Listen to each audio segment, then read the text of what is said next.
आज हम सब साइमल्टेनियस इक्वेशन के संबंध में कुछ जानकारी लेंगे कि साइमल्टेनियस इक्वेशन क्या है। साइमल्टेनियस इक्वेशन को हम लोग हिंदी में कहते हैं युगपत समीकरण। इससे पहले वाले वीडियो में हम लोग देख चुके थे लीनियर इक्वेशन क्या है, तो उसमें हम लोग जनरली देखे थे लीनियर इक्वेशन इन वन वेरिएबल के बारे में। आज हम लोग देखते हैं कि यहाँ यदि ले लेते हैं a1x plus b1y plus c1 equal to 0 ले लिया, तो इसके बारे में तो आपको आइडिया होगा ही। यह आपका यह भी लीनियर इक्वेशन है। यहाँ x का x और y वेरिएबल है, a1 b1 c1 कांस्टेंट है, तो यहाँ x का डिग्री 1, y का भी डिग्री 1, इसलिए जब डिग्री 1 होता है तो उसको हम सब लीनियर इक्वेशन कहते हैं। तो यहाँ भी लीनियर इक्वेशन ही है, लेकिन इसमें बात यह है कि पिछले वाले क्लास में हम लीनियर इक्वेशन इन वन वेरिएबल देखे थे, लेकिन इस इक्वेशन में दो वेरिएबल है। जैसे एक वेरिएबल कौन हो गया, x, और एक वेरिएबल y हो गया। और वेरिएबल में जिससे मल्टीप्लाई होता है उसको हम लोग कोइफिशिएंट कहते हैं। तो x का कोइफिशिएंट a1 हो गया, y का कोइफिशिएंट b1 हो गया, और c1 तो कांस्टेंट टर्म है।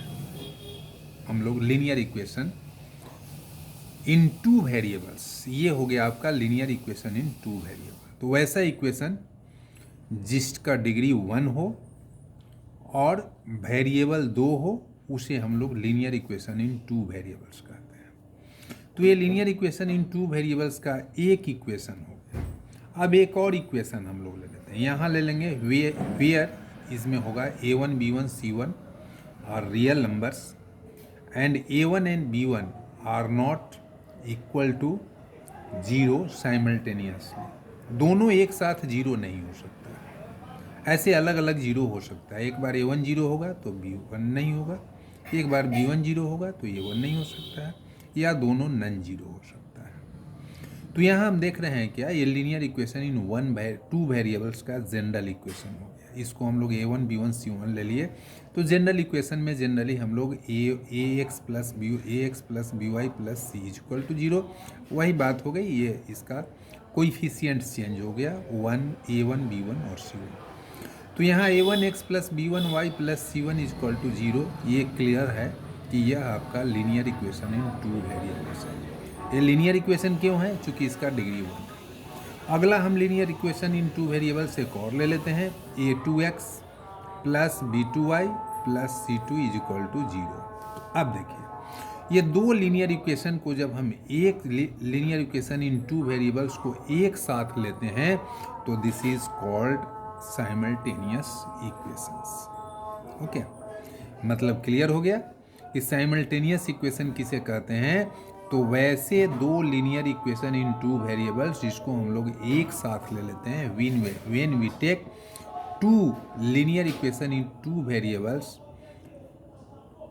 टुगेदर, एक साथ जब ले लेते हैं तो इसी को हम लोग कहते हैं साइमल्टेनियस इक्वेशंस, युगपत समीकरण। ये हो गया आपका साइमल्टेनियस इक्वेशन।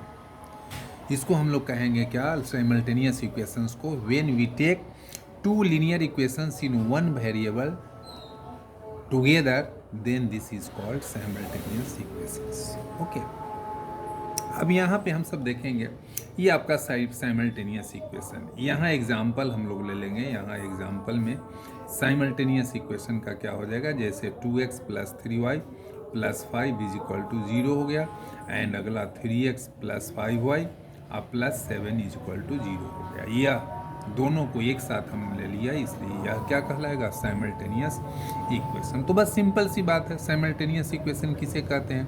ऐसे कभी मैं क्लास में बच्चे लोगों से पूछ देता हूँ कि साइमल्टेनियस इक्वेशन क्या होता है ग्रेजुएशन में, तो उसमें भी बच्चे लोग है ना, बहुत सारे बच्चे नहीं बता पाते हैं, इसलिए हम ये एक टर्म साइमल्टेनियस इक्वेशन का है, इसलिए इसकी हम चर्चा कर दिए कि दो linear equation in two variables को जब हम एक साथ लेते हैं, है ना, then this is called simultaneous equations in two variables. और इसको 9, 10, 11, 12 वगैरह ये सब के बच्चे हायर क्लासेस में भी इसको सॉल्व करते हैं। इसको सॉल्व करने का मेथड, बहुत सारा मेथड होता है, जैसे आप है ना एलिमिनेशन मेथड से सॉल्व करते हैं, क्रॉस मल्टीप्लिकेशन मेथड से सॉल्व करते हैं, रेशियो डिटर्मिनेशन मेथड से सॉल्व करते हैं, है ना। ये सब आपका मेथड हो गया। फिर आपसे कहे सब्स्टिट्यूशन मेथड से सॉल्व करते हैं, फिर ग्राफिकल मेथड से सॉल्व करते हैं, है ना। इसको हम लोग मैट्रिक्स मेथड से भी हायर क्लासेस में जाएंगे तो सॉल्व करते हैं। तो ये है ना, ये साइमल्टेनियस इक्वेशंस को सॉल्व करने का बहुत सारा तरीका है, अलग अलग मेथड्स हैं, सभी मेथड से हम लोग इसको सॉल्व करते हैं। लेकिन आज की जानकारी हमें देनी थी यही कि साइमल्टेनियस इक्वेशंस क्या है।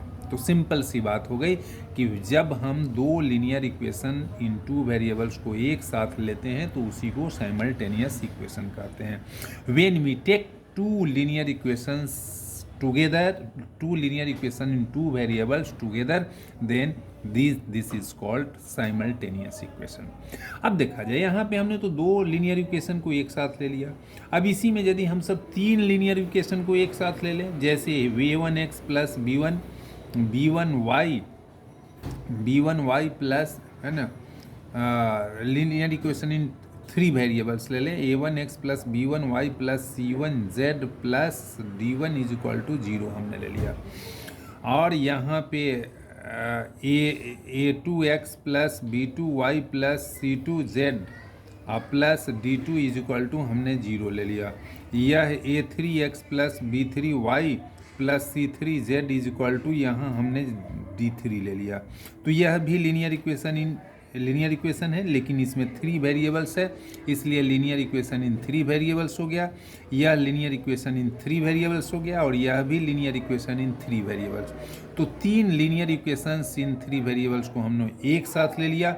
अब ये आपका, इसको हम लोग कहते हैं सिस्टम ऑफ लीनियर इक्वेशंस। इसको हम लोग कहते हैं system of linear equations in three variables, है ना, इन थ्री वेरिएबल्स, है ना। तो थ्री वेरिएबल्स का ये लीनियर इक्वेशन इन टू, है ना, थ्री वेरिएबल्स का ये सिस्टम ऑफ लीनियर इक्वेशंस हो गया, है ना। दो से ज़्यादा हो गया तो इसको जनरली हम लोग system of linear equations in three variables कह देते हैं। लेकिन आज हमें देखना था मुख्य रूप से यही कि साइमल्टेनियस इक्वेशन क्या है। तो जान जाइए कि जब हम दो linear equation in two variables को एक साथ लेते हैं तो इसी को हम लोग कहते हैं साइमल्टेनियस इक्वेशन। चलिए, ये बात हो गई। अब इसमें छोटी सी बात, हमने इंस्टाग्राम वाले आईडी पे हमने एक क्वेश्चन छोटा सा डाला था, है ना, कि 5 में क्या ऐड करें कि, है ना, 4 हो जाएगा। 5 में क्या ऐड करें कि 4 हो जाएगा। जैसे 5 में क्या ऐड करें, क्या जोड़ें कि 4 हो जाएगा, जोड़ें कि 4 हो जाएगा। तो 4 हो जाएगा। इसके लिए हम लोग ये देखे थे क्या इसमें, है ना।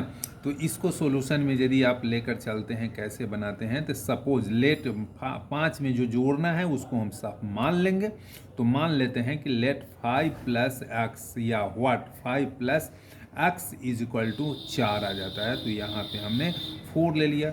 अब इम्प्लाइज दैट हमें x का वैल्यू निकालना है, तो यहाँ 5 को उधर भेज देंगे तो x is equal to 5 plus में है, उधर जाएगा तो 4 और माइनस में हो जाएगा। 4 माइनस 5 इज इक्वल टू -1। मतलब x का वैल्यू, दैट इज x का वैल्यू क्या आ गया, -1। तो यहाँ पे हम लोग 5 प्लस -1 इज इक्वल टू 4। मतलब इसका आंसर क्या हो गया, -1, जो बहुत सारे स्टूडेंट्स ने इसका जवाब दिया है। तो बस 5 में क्या ऐड करें, क्या जोड़ें कि 4 हो जाएगा, तो इसका आंसर वही -1 होगा। मतलब 5 प्लस क्या हो जाएगा, -1 इज इक्वल टू 4। तो ये सिंपल सा क्वेश्चन है, जूनियर क्लासेस के लिए हुआ कि यदि हम 5 में क्या जोड़ें तो 4 हो जाएगा। तो इसका आंसर आएगा, बहुत सारे स्टूडेंट्स ने इसका सही जवाब दिया है, 5 में हम यदि -1 को ऐड कर देते हैं तो 4 हो जाएगा। ओके, तो बस आज इतना ही रखते हैं, फिर नेक्स्ट, है ना, और हम नेक्स्ट बात हम सब और दूसरे वीडियो में, नेक्स्ट वीडियो में हम लोग आगे देखेंगे। आज मुख्य रूप से साइमल्टेनियस इक्वेशन बताना था हमें। तो साइमल्टेनियस इक्वेशन किसे कहते हैं? तो जिसमें जब दो लीनियर इक्वेशन को एक साथ ले लेते हैं तो उसी को हम लोग साइमल्टेनियस इक्वेशन कहते हैं। ओके, तो ये आज हम लोग देख लिए साइमल्टेनियस इक्वेशन क्या है, system of linear equation in 3 variables क्या है, और 5 में हम क्या जोड़ें कि 4 आ जाएगा, है ना। तो बस आज इतना ही हम लोग रहते हैं, है ना। नेक्स्ट आगे की बात हम लोग फिर नेक्स्ट वीडियो में देखेंगे। Okay, thanks everybody. ओके।